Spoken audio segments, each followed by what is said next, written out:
Hey, what is going on, YouTube? Aaron here. We are back, ladies and gentlemen. I hope you guys are having a fantastic week. We have a fun one for you in today's video. A first look at the Karl von Schönberg here, one of the rental ships that was available last week. Unfortunately, no longer available for rent. I guess Wargaming and the devs got enough data in 4 days of testing. Maybe that's why we need such tremendous buffs and nerfs, dev team. But anyway, here, this, of course, was captured from a live stream highlight about a week ago. I've been busy with my licensing exam, so I haven't really had time to do a proper first look video. But this game actually turned out pretty good with a decent showing of this ship. I thought this ship on paper pretty much was going to be a Z-52 at tier 7.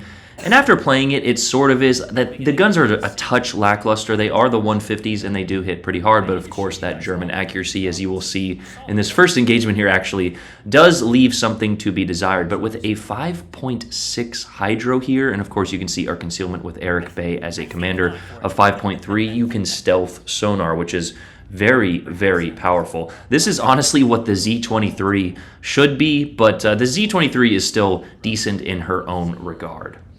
Now, I do want to pivot for just a moment here and talk a little bit about destroyer play and explain my reasoning behind this initial engagement. The other destroyer, which you can see is locating us, is actually a viewer and friend of the channel, Mr. Admiral Gaskar here, and he was in the Friesland. Now, we, of course, outrange him in terms of sonar, but I know that he is an excellent player, and he highlights that in this first engagement. He does, unfortunately, get a little bit lucky. As you can see, our destroyer is actually working his way over from the central location, which is never really a good idea until it works out in this particular situation, and I'll explain why kind of after the engagement as you guys see this little battle play out. Now, you can't quite see it because my giant head is in the way, but we are going at about half speed here, and that reason is I don't want to rush full on into the Friesland's hydro. I do know that these guns are fully capable, however, the Friesland has an insane rate of DPM, and we do not want to be caught by that. So we're just going to slow ahead here until we either detect him or push him out of this Bravo cap zone to where we can get the cap and then torpedo the battleships. Speaking of this ship's torpedoes, they are decent. I do believe they only have an 8.5 kilometer range, which of course is a little bit less than the standard 10 kilometers of the regular German line, I guess we'll call them. They're not exactly torp boats. But here we caught Mr. Gaskar in a little bit of our sonar, but there is that Friesland DPM. Also, I feel like these boats have like decreased RNG, as you will see us catch on fire and get our engine knocked numerous times throughout this engagement. Of course, when you're getting lobbed by a Friesland with a potential sub 2-second reload, it is very easy to knock out a number of different modifications and set fires. But he decided to smoke up, so what are we going to do? We are going to press him in this engagement. As we mentioned, that Oyster-Jotland there worked his way over from the central cap, and he is now able to support us. Again, I wouldn't recommend doing this too often, as now there is a destroyer on the sea flank which is essentially allowed to roam around for free. However, if our ships over there, as you can see, they are taking a very passive approach, realize this and don't necessarily YOLO into a bunch of torpedoes, and we can manage to get Mr. Gassar here as well as the B-cap as our Oyster-Jotland is doing, then yes, we will be giving our team a huge advantage. I just like spreading out resources as a general rule of thumb, and also typically playing the side you spawn on, or for example, if he spawned in the middle, going to the Charlie cap to try and contest that. But alas, we are now in this position. We have him on our sonar, and that is when he decides to open up.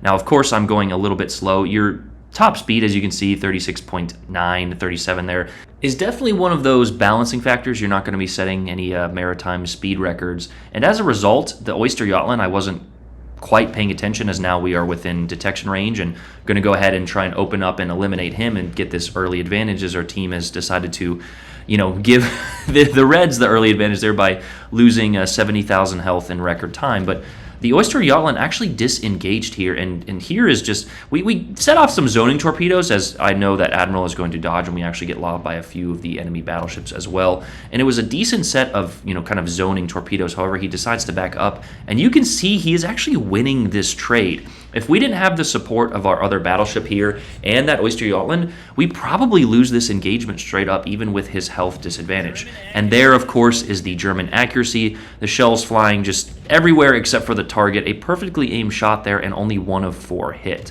Now, of course, you don't have the absolute best DPM, but with the German HE, and again, you could make the argument for shooting the AP here. I had a question on I think it was my gearing video where I'm memeing the Shima. Anytime a destroyer is broadside, especially with these 150 millimeter guns, AP is a very, very good choice, as you will be getting those full penetrations, which of course do a little bit more damage.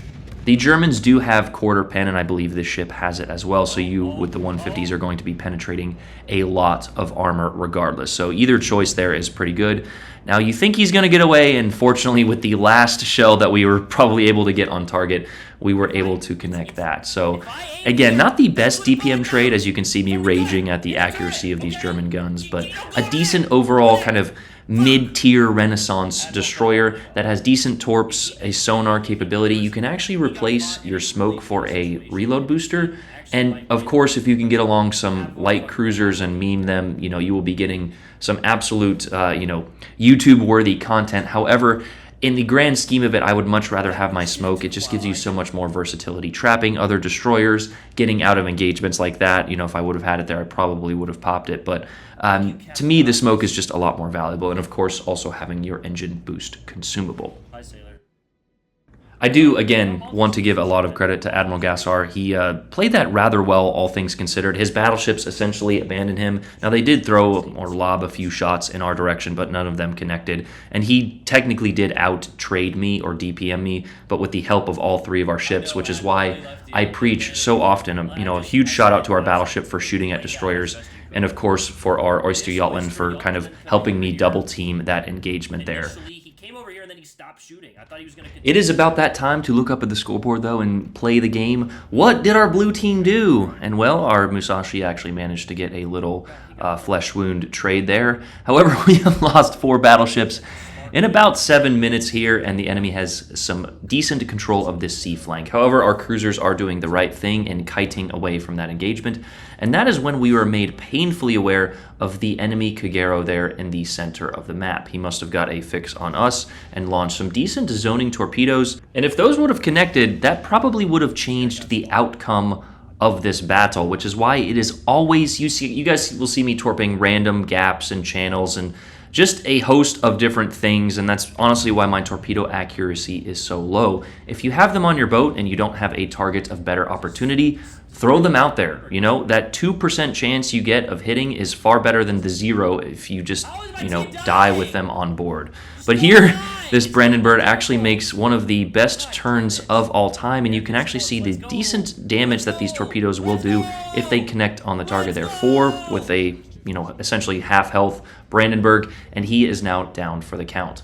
That is when we look at our target indicator here for twist and track or perceptive, the little half gray circle on the screen, and we can see that this Kagero is coming around the corner. You couple that with our smoke and our sonar here, and yeah, this is a perfect setup. I was just waiting for him. As soon as it ticked, I knew he was probably coming around this corner, and now there's essentially nothing he can do that hope that I mess with my throttle in the wrong direction or he catches me with a torp. But again, with our sonar running, those are easily dodged. We switched to the AP there, and you guys saw us get 2 or 3 massive chunks, and it is not uncommon to see 3 and 4, 5,000 salvos every 3.7, 3.8 seconds here with the AP from these guns. Now, of course, he did angle out, which is why we switched to the HE, and here is Aaron once again raging at German accuracy. The Kagero is doing a decent job of dodging, but it's more or less RNG just causing those shells to go pretty much anywhere except for where we aim. We will manage to get the elimination right here, and that is now 3 ships down with 4 to go. And if you're thinking what I'm thinking, it is time to get ourselves a nice little Kraken here. However, we do not want to throw the game. If you actually pay attention to our ships, our Tirpitz, I believe, is completely behind us here. I'm not exactly sure the scenic route he decided to take, but he will be out of the battle for most of the remaining 5 minutes here. And our cruiser is kind of kiting at the back of the map as our Oyster decides to push in once again. And that cruiser is actually very low in health. So not paying attention to the scoreboard in this situation is part of the reason that people throw games. You may do great in those first, for example, this game, but if you throw your ship into a potential radar cruiser in the Edinburgh and a secondary battleship, now Oyster did manage to get torpedoes on him, but again, just pushing into this situation without kind of realizing that the game is in throwable territory. And here's a perfect example of that. If this Plymouth had been a radar Plymouth, I could potentially be dead right now. Now, the good thing about AP-only cruisers is if you angle, you can avoid most of their damage. However, he could have potentially caught me, like I said, mid-turn there, and that would have not been a great outcome for us. So we're just going to launch our torpedoes as they sail into them and basically play the rest of this game rather passively, waiting for the enemy to make mistakes. If we can catch a Plymouth broadside with our AP, I would absolutely love to do so. These, I don't know, there's something about getting citadels with a destroyer on a cruiser that just, I don't know, makes me all warm and fuzzy inside. To finish speaking on what we were talking about earlier, though, in order to see yourself improve as a player, you have to read the game flow and look at these situations and see that, you know what, I can't rush into this situation blindly. Our team doesn't have enough resources. We are only, we are up significantly with 2 caps, but if all of us die, it doesn't matter. So sometimes all you need in a game is simply to live. So that is what we're doing in this situation. As we just mentioned, this Plymouth does turn broadside, but we are right next to this island. Even if he does turn his guns, we will be safely on our way before he gets us. And it's things like that that are going to help you increase your win rate from 50, 55% to 60, or whatever you're trying to improve to, if that is your objective with this game. I know some people could care less about stats, and I'm honestly at that point myself. I still just, prefer to have a good game and win, but can't win them all. So I do want to give a little bit of a shout out to Ansley here, as they just mentioned to me that, through my advice, as I potentially make a fatal critical error here sitting in front of this island, that watching my videos and such, they improve. So I do like seeing those messages. Sometimes I feel myself tending, focusing on the bad ones, and out of 100 messages, 99 of them will be good, and one will just be that jerk off in the comments being a jerk off. But as I preach about not making mistakes, this Plymouth actually made a rather sneaky move around this island. But knowing that I am faster than him and on the edge of my concealment, we are just not going to shoot in this situation. We also had a pretty decent set of guest torps, and that will cause him, of course, to adjust his course, which will inherently slow him down. As you can see, we get right on the edge of our detection, and voila, we are now concealed. He does connect a few shells, but with the AP only, of course, that the Plymouth has, there wasn't a huge threat of him killing us. Now, of course, it was there, and especially if we started opening up without our mines out there, trying to get his broadside with his AP, then yes, certainly it would be a massive mistake, as we just talked about our battleship, and he actually goes down. But we are on the edge of glory here, essentially, with 3 kills and an opportunity to get our 4th and our 5th. So we're going to go ahead and make the greedy play here, as our mines has this well in hand. The Plymouth is actually within his smoke firing penalty, so him smoking up essentially shielded me from him, and I believe him from the Plymouth. He's still shooting him. I'm not exactly sure of the mine's smoke firing capabilities there, but we weren't quite at enough angle to get a citadel on him, but we connected a few AP salvos on his mid-belt and superstructure there. And we are now up to 4 kills and 80,000 damage. Now, if damage is essentially an irrelevant metric as a destroyer player, you can see our 4 spots there are far more important than our 4 kills and our 80,000 damage. However, it is worth noting that if you are a gunboat-oriented type destroyer, hunter-killer destroyer type, you do need to focus on damage a little bit. But going out of your way to avoid caps and get torpedoes on target just to get, say you got, 60,000 damage, is everyone on your team hates you. So this is non-negotiable. But just points that I like to throw out in all different points of my videos, especially in destroyers. Destroyers, they get a bad rap. But they are overall, like, when a destroyer player plays bad, and doesn't support the team, it is so noticeable. Battleships, on average, are by far the worst played class throughout the entire game, for the simple fact that, a lot of players just don't understand them. But it's a lot easier to do average in a battleship than it is to do in a destroyer or cruiser. And I also think that a lot of cruiser players need some good work. But there were 2 shells for 3,000 damage, and you can see we are on our way to an easy Kraken. And that is, of course, until the Nebraska starts to angle. What are you doing? Just give it to me. They missed their salvos there. He is unfortunately on fire. We get the connecting shot and the fire, but it doesn't matter.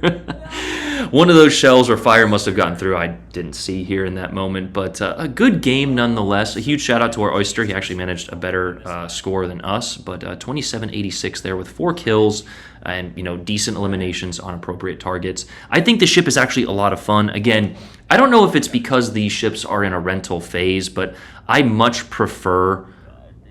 I don't know. This ship would have seemed like a much better campaign to me than the Michelangelo. But again, it could be because the ship was in a rental phase and just because it was something new that I wasn't necessarily aware of. But alas, that is the Karl Schönberg there. I don't think I go over the full specs here as I go to my hide screen face at the end there. But I did go over them in our initial look of the rental ships if you want a full breakdown. So I will try to link that video below. But I love you guys. I hope you have a fantastic day, and I'll see you guys potentially tonight on stream. I don't know. We got a lot more free time now, as I say that with 2.5 jobs there, and yeah. Anyway, love you guys. I'm out. Peace.